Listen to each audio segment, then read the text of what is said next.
have you told your friends that you see ghosts? Oh, absolutely not. Gina Rodriguez returns in Not Dead Yet. I'm back, baby.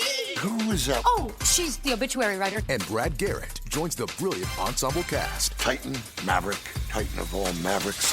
These are all words used to describe me. Not Dead Yet. Season premiere. Tonight, 8:30, 7:30 Central on ABC. And stream on Hulu.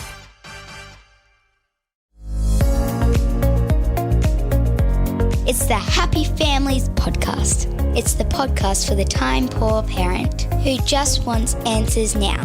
Considering stress is something that we can't get away from. Our kids are going to experience it regardless of how amazing we are as parents. The way we interact with them can actually help or hinder. And now here's the stars of our show, my mum and dad. Gee, it's been a while since we've talked Doctor's Desk. This is Happy Families. I hadn't noticed. This is my favourite episode ever. We get to talk about the latest science and how it's affecting our families. Today, Kylie, because it's been a couple of months since we've done this, I've snuck a couple of extras in. So we're going to have to go really, really fast. A whole lot of different things to talk about to make our families happy based on the very latest in science. Where would you like to start? I've given you a handful of them. You just pick and I'm going to talk. Let's talk about mindful parenting. Oh, this one's really interesting. So this comes from Joan Grusek, who is just a titan of parenting science and has been for multiple decades now. The research article is published in Parenting, Science and Practice, which is a very fancy parenting scientific journal. And essentially, here's what the researchers have done. They're talking about mindfulness. Mindfulness in parents is associated with a number of positive family characteristics. Mindful parents usually parent in more positive ways. Their children typically are seen to have fewer externalizing disorders and challenges, and also fewer internalizing difficulties. So externalizing is sort of like the lashing out and being angry, and the internalizing is the anxiety and depression kind of stuff. And they also typically have better parent-child interactions and relationships. But this study is looking at whether or not parent mindfulness is associated with child mindfulness. That is, do kids end up being mindful because their parents are? And the conclusion, basically, is not really that much. We're talking here about kids aged between 9 and 12. And basically, the researchers found that if you're a mindful parent, in other words, if you're parenting with intention, you're present, you're in the moment, you're there for your kids, you're going to be a more mindful parent, right? Like the intention, the mindfulness. I think the experience for you as a parent is going to be better. That's right. And it does have a small relationship to children being more mindful. But overall, you just have a better experience in the family. But I'd also say that doing a study with 9 to 12-year-olds is probably a little bit unfair as well. I look at the cleanliness of our married daughter now compared to when she was at home as a 16-year-old, and you would never have thought in a million years that you'd be able to see the floor in her own home. But she lives a very clean life because of what she learnt from me. Yeah, sometimes the modelling takes a while to kick in and take over. So being mindful and intentional as a parent, being present will make a difference, but it may not lead to immediate results for your children. If you look at them saying, my goodness, they're just not mindful like me, they'll probably get there eventually, is what I would say. The research doesn't support that they're going to get there right now, though. So your second study is all about positive parenting and whether or not it can reduce stress in our adolescents. Yeah, not just adolescents, but also in childhood. So this was researched by Jamie Hansen and Isabella Kylie at the University of Pittsburgh. And what they basically said is this: we know that warm and supportive parenting buffers against the effects of stress. We know that during both childhood and adolescence, and even during adulthood. It's a key takeaway of all parenting research. If you don't want your kids to be stressed out, be warm and supportive as much as you reasonably can. But we also know this: stress is an inevitable part of childhood and adolescence, and kids who experience stress, particularly from physical abuse and from neglect, they have less brain tissue in a part of the brain that's known as the hippocampus. Now, that's important for learning and memory. I always remember elephants never forget. And hippos do? No, well, hippos and elephants, they're kind of big and grey and from Africa. So the hippocampus is good for memory. I wondered where you were going with it. That's from 20 years ago when I was doing neuroscience in second year psychology. I've always remembered the hippocampus relates to elephants who never forget. So it's good for learning and memory. Anyway, what the researchers found is that kids who are experiencing a whole lot of stress in their lives, they're not experiencing a reduction in brain tissue in the hippocampus if they've got warm, supportive parents. Yeah. So for me, when I think about this, is my parenting going to add to their stress, or is it actually going to reduce it? Yeah. So we can do lots of things throughout life that actually create more stress in our kids. But considering stress is something that we can't get away from, our kids are going to experience it regardless of how amazing we are as parents. The way we interact with them can actually help or hinder. This is the question that I want to ask myself more. When my child's having a hard time, am I going to add to their challenge? Yeah. And the task of parenting, I think, if we want to be warm, supportive parents, is to not add to the difficulty of the task that our kids are facing. So I want to just share a bit more about this because it's so fascinating. So they've brain scanned 500 kids between 10 and 17 using MRI. And essentially what they've found is that positive parenting had protective effects against the connection between stress and behavior. In other words, kids who had experienced more distress from negative events, but who also had parents who were warm and supportive, showed less challenging behavior. They were less likely to break rules. They were less likely to be aggressive. And they had more tissue in the hippocampus, which is important for learning and memory. Really, really beautiful research showing that warm, supportive parenting, how we interact with our kids really matters. Makes such a difference. So study number 3 is all about household chaos and mother communication. This is intriguing. This kind of builds on what we were just talking about with the whole hippocampus and stress and supportive parenting thing. So this is a research paper that was published in the Journal of Family Psychology just in the last couple of months. And the researchers, I can summarize this really quickly. The researchers found that when household chaos goes up, parents are far less responsive to their children, right? And the teenagers... But our kids deem us as being unavailable. Yeah, they perceive that. They absolutely perceive that parents are less responsive.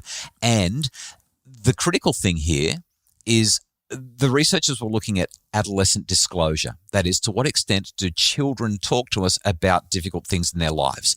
And essentially they found that responsiveness drops when chaos is high and disclosure falls through the floor. If you want your kids to talk to you, especially as teenagers, about hard things that are happening in their lives, we've got to keep chaos to a minimum. We've got to have the warmth, the responsiveness, the support. That's got to be there. So that's really the take-home message from that study.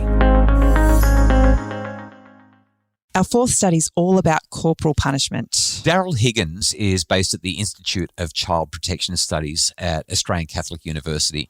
He's in Melbourne, and he and a bunch of big names who have worked in this area for a long time, Alina Moravska, Sophie Havighurst, and others. In fact, there's I think 11 different people involved in this particular piece of writing. They've written something called Corporal Punishment of Children in Australia, the evidence-based case for legislative reform, published in the Australian and New Zealand Journal of Public Health. Now, this research essentially reviews all of the laws that allow corporal punishment, has a look at the international agreements on children's rights, the evidence on the effects of corporal punishment, and outcomes of legislative reform in countries that have changed their laws to prohibit corporal punishment. And essentially what they find is that there is extensive evidence that demonstrates that corporal punishment doesn't have any positive effects. It only has adverse effects, firstly. And here's the critical thing. This is why I wanted to bring this up in the podcast, even if we only talk about it briefly. When countries change their legislation and then they educate the public about why it's happening, why corporal punishment needs to end, and provide alternative strategies for parents, we see corporal punishment rates decrease. But what needs to happen is we don't change attitudes towards smacking unless we legislate. One thing that they found was that legislative reform usually happens first and then changes in attitude and reductions in challenging behavior follow the legislation, like seatbelts. Everybody was cranky about seatbelt legislation. Everyone thought it was nuts that we had to wear seatbelts. Look, the government's getting into our cars, for goodness sakes. That was back in the 70s and 80s. Now you wouldn't think of getting in a car without putting on your seatbelt. Attitude change and behavior change follow legislation. And that's the argument here. It's a brilliant article. You can download the whole thing. The PDF is available. All the content is there. It's really, really wonderful. And I think Daryl Higgins and his team are fighting a really tough battle, but I'm right there with them. So good to talk about this.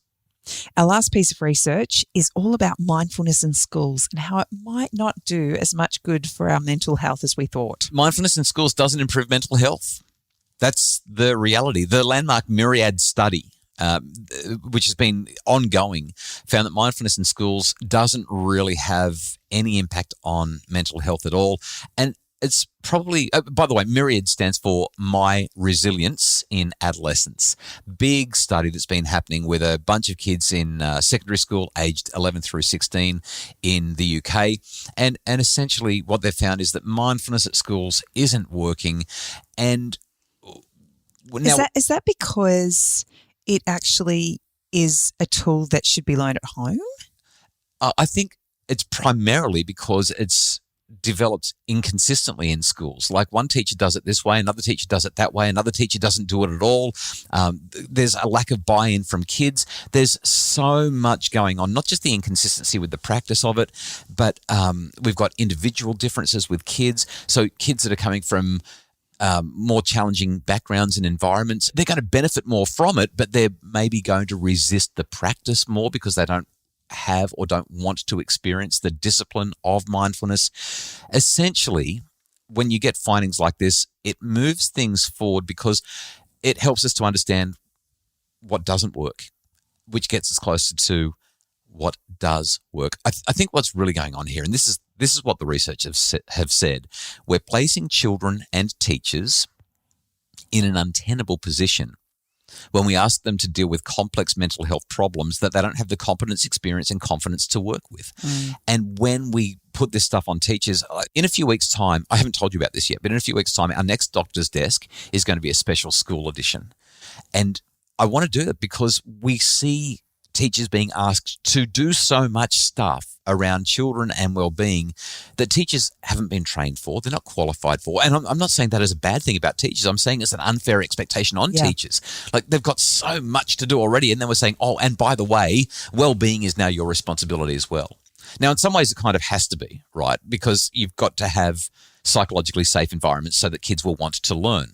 We talked about before the hippocampus, the elephant, remember? The hippocampus and memory and learning, and stressful environments thin out hippocampal cortical structure, which means that kids are going to learn less well. They're going to have less adaptive behaviors. So there has to be some of this happening in schools, but giving teachers appropriate resources and time and training is essential. And then you've got to recognize that the kids are coming from all kinds of backgrounds. But essentially, mindfulness may or may not work, but certainly the research is showing that in schools it's not, because it's such a complicated environment and there are so many challenges. That, Mrs. Happy Families, is an action-packed, chock-a-block full episode of the Doctor's Desk on the Happy Families podcast. Well, having experienced a significant amount of chaos in our lives over the span of our parenting, I really appreciated the reminder that if we can keep things calm in our house and our children recognize our availability, they're more likely to disclose things. And I've noticed that a lot as I've been able to kind of, even you talk about household chaos, but even just your own emotional chaos. When the kids see that I'm highly emotive, they're less likely to talk to me. Where if I've got everything in check, they'll come and share things with me that they wouldn't otherwise have. And there have been a handful of times in our children's lives where I found something out much later down the road. And when I have specifically asked, how come you didn't talk to me about that? Oh, Mum, you were so busy at the time, or you had so much on your plate, I didn't want to add to it. You know, they actually are really beautiful, thoughtful kids, and they don't want to add more to our stress. And when they feel like their stress is so big and you're already feeling stressed, they don't want to add to that. The Happy Families podcast is produced by Justin Rowland from Bridge Media. Craig Bruce is our executive producer. For more information about making your family happier, we would love for you to visit us at happyfamilies.com.au.